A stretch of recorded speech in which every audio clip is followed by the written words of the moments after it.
শেখ হাসিনা খারাপ, আওয়ামী লীগ খারাপ, সবকিছুই খারাপ, কিন্তু আওয়ামী লীগ ক্ষমতায় থাকার জন্য আওয়ামী লীগের যত বিধান আছে, নিয়ম নীতি আছে, সবগুলাই আজকে কি ভালো হয়ে যাচ্ছে মাননীয় স্পিকার। আমাদের ট্রেজারি বেঞ্চে যারা আছেন তাদের কোনো ইশতেহারে ছিল না।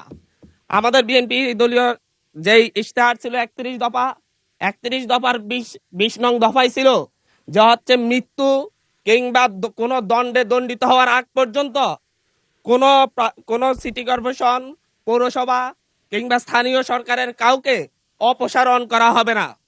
আমি বলছি বিএনপির এই 31 দফা 20 নং দফা কি বিএনপি ভুলে গিয়েছে, নাকি মেজরিটি পাওয়ার, আলটিমেট মেজরিটি পাওয়ার মধ্য দিয়ে তারা আসলে আরেকটা আওয়ামী লীগ হয়ে ওঠার চেষ্টা করতেছে?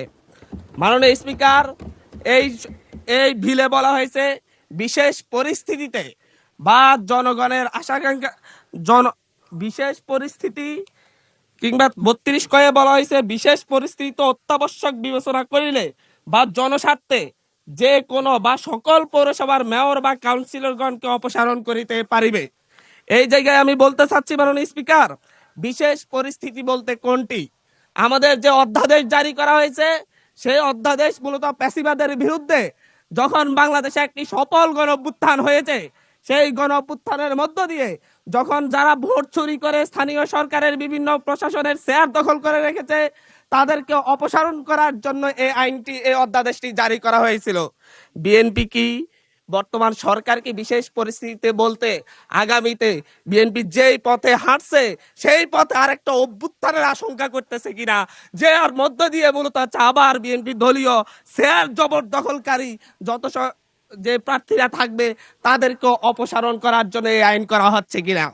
আমি জানি না আসলে বিশেষ পরিস্থিতি বলতে কোন বিশেষ পরিস্থিতিকে বোঝানো হচ্ছে এই আইনে। এটা একটি কালো আইন হিসাবে বাংলাদেশের গণতান্ত্রিক ইতিহাসে সবচেয়ে একটি কালো আইন হিসাবে থাকবে। আমি জিজ্ঞাসা করতে চাচ্ছি মাননীয় মন্ত্রীকে, বিশেষ পরিস্থিতি বলতে কি তার দলীয় এজেন্ডা বাস্তবায়ন না করলে তাদেরকে অপসারণ করা হবে, নাকি হচ্ছে দখলদারিত্ব না মানলে অপসারণ করা হবে, নাকি অবৈধ সুবিধা না দিলে অপসারণ করা হবে? এটা কোন সময়ে কোন বিশেষ পরিস্থিতিতে অপসারণ করা হবে তার সুনির্দিষ্ট কোনো ব্যাখ্যা নেই। এর মধ্য দিয়ে মূলত স্থানীয় নির্বাচন এবং গণতন্ত্রের ফিটে ছুরিকাঘাত করা হচ্ছে। মাননীয় স্পিকার, এখানে বলা হচ্ছে উপযুক্ত ব্যক্তি যদি বিশেষ পরিস্থিতিতে সরকার এই ক্ষেত্রে নিয়োগও করতে পারবে।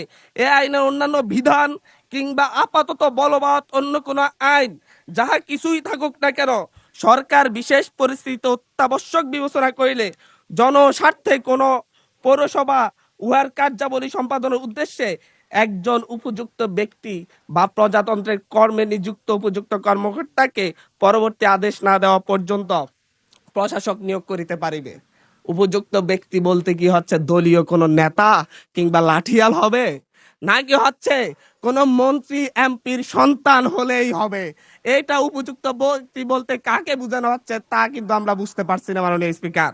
মাননীয় স্পিকার, এর মধ্য দিয়ে নির্বাচিত প্রতিনিধিদেরকে সরিয়ে অনির্বাচিত শুধু মামা খালুর জোরেই বিভিন্ন প্রশাসনে, বিভিন্ন পৌরসভা মেয়র কিংবা কাউন্সিলর পদে কিংবা সিটি কর্পোরেশনের মেয়র কাউন্সিলর পদে দলীয় নেতাদেরকে বসানোর একটি ফাইতারা করা হচ্ছে। মাননীয় স্পিকার, আমরা কোনো কথা বলতে গেলেই আমরা দেখি যে হচ্ছে বিভিন্ন সময় যখন হচ্ছে আওয়ামী সংসদ ছিল, ফ্যাসিবাদের সংসদ ছিল, তখন স্বজন হারানোর বেদনা উঠে আসতো মাননীয় স্পিকার।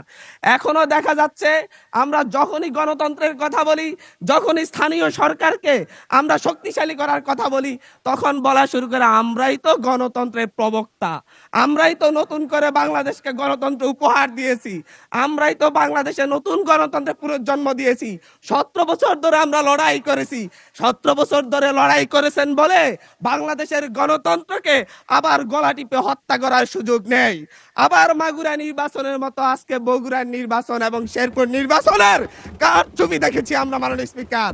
আমরা যখনই ফেসবুকে ঢুকি, আমরা যখনই দেখি যে বিভিন্ন সংবাদ মাধ্যমে ধানের শীষে ছাপ্পা সিল মারা হচ্ছে মাননীয় স্পিকার। আজকে 2024-এর 2024-এর এমন রক্তক্ষয়ী সংঘাতের পরে আজকে যখন একটা উপনির্বাচন এবং একটা স্থগিত হওয়া নির্বাচন হতে যাচ্ছে, তখন আমরা দেখছি বিরোধী দলীয় এজেন্টদেরকে ঘাট ধাক্কা দিয়ে বের করে দেওয়া হচ্ছে, কেন্দ্রের ভিতর ঢুকে এজেন্টদেরকে আহত করা হচ্ছে এবং ছোট ছোট বাচ্চাদেরকে লাইনে দাঁড় করে, স্কুলের বাচ্চাদেরকে লাইনে দাঁড় করে ভোট দিতে দেওয়া হচ্ছে। এর চাইতে নির্লজ্জতা আর কি আছে মাননীয় স্পিকার? এর মধ্য দিয়ে মূলত আরেকবার বাংলাদেশকে সংকটে ফেলা হচ্ছে। একটা বিষয় হচ্ছে, আমাদের যে ট্রেজারি বেঞ্চ রয়েছেন, ওই ট্রেজারি বেঞ্চের নেতারা বারবার বাংলাদেশের গণতন্ত্রকে হত্যা করার চেষ্টা কিন্তু করেছেন, কিন্তু ওনারা ব্যর্থ হয়েছেন, আওয়ামী লীগের মতো সফল হন নাই। 1994 সালের মাগুরার নির্বাচনের মধ্য দিয়ে ওনারা চেষ্টা করেছিলেন একতরফা নির্বাচন করে টিকে থাকতে। 1996 সালে একতরফা একটা নির্বাচন করেছিলেন, 12 দিনের মাথায় জনগণের চাপে সরকার থেকে পদত্যাগ করে তত্ত্বাবধায়ক সরকার ব্যবস্থা দিতে হয়েছিল। আবার 2006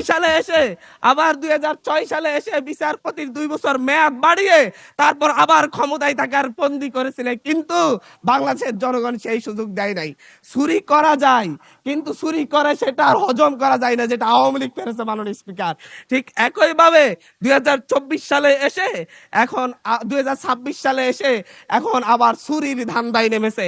এবং চুরি করে, আমি আবারও বলছি, বিএনপি যতই চেষ্টা করুক আওয়ামী লীগ আর হইতে পারবে না মাননীয় স্পিকার। মাননীয় স্পিকার, আমরা ভোটাধিকার নিয়ে কথা বলবো, আমরা ঘুমের অধ্যাদেশ নিয়ে যখন কথা বলি যে হচ্ছে ঘুমের অধ্যাদেশ কেন বাতিল করা হচ্ছে, তখন ট্রেজারি বেঞ্চের মন্ত্রী দাঁড়ায় বলে, আমাদের স্বরাষ্ট্রমন্ত্রী অনেকদিন ঘুমছিলেন, আমরা কি ঘুমের বেদনা বুঝি না? আমাদের মাননীয় প্রধানমন্ত্রী এতদিন নির্যাতন ছিলেন, আমরা কি বুঝি না ঘুমের বেদনা?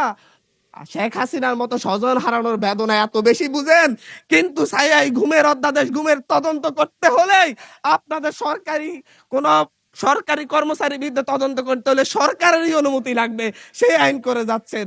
আবার বলতেছেন যে হচ্ছে সরকারি কোনো গোপনীয়তার জন্য কাউকে গুম করা হলে সেটা গুম হিসাবে যেন বিবেচনা করা না হয়। এটা তো দ্বিচারিতা ছাড়া আর কিছু না মাননীয় স্পিকার। মাননীয় স্পিকার, মানবাধিকার কমিশন অধ্যাদেশ বাতিল করে দিয়ে আবার সেই শেখ হাসিনার 2009 সালের প্রয়োগ করা আইনে তারা ফিরে যাচ্ছে। শেখ হাসিনা খারাপ, আওয়ামী লীগ খারাপ, সবকিছুই খারাপ, কিন্তু আওয়ামী লীগ ক্ষমতায় থাকার জন্য আওয়ামী লীগের যত বিধান আছে, নিয়ম নীতি আছে, সবগুলাই আজকে কি ভালো হয়ে যাচ্ছে মাননীয় স্পিকার। কিন্তু অভ্যুত্থান পরবর্তী যে মানবাধিকার অধ্যাদেশ, যেটাকে সকলেই গ্রহণ করেছে, সেই অধ্যাদেশকে তারা বাতিল করে ফায়ে ছুঁড়ে ফেলে দিয়ে মূলত জাতির সাথে প্রতারণা করছে মাননীয় স্পিকার। মাননীয় স্পিকার, এই জায়গায় আজকে সুপ্রিম কোর্ট সচিবালয় অধ্যাদেশ বাতিল করে দিয়েছে। আমাদের মাননীয় প্রধানমন্ত্রী তারেক রহমান সাহেবের ওনার একটা ফেসবুক পোস্টেই উনি উল্লেখ করেছেন সুপ্রিম কোর্টের জন্য আলাদা সচিবালয় করা হবে এবং সুপ্রিম কোর্টকে বিচারালয়কে স্বাধীনতা দেওয়া হবে। আজকে আইসা বলতেছে সুপ্রিম কোর্ট সচিবালয়ের কোনো দরকারই নেই, কোনো প্রয়োজনীয়তা নাই। এখন যদি বলি যে হচ্ছে আমরা বিচার বিভাগের স্বাধীনতা চাই, 28 জন বিচারককে শোকজ করা হয়েছে তাদের অভ্যন্তরীণ মেসেঞ্জার গ্রুপে শুধু আলাপ আলোচনা করার কারণে।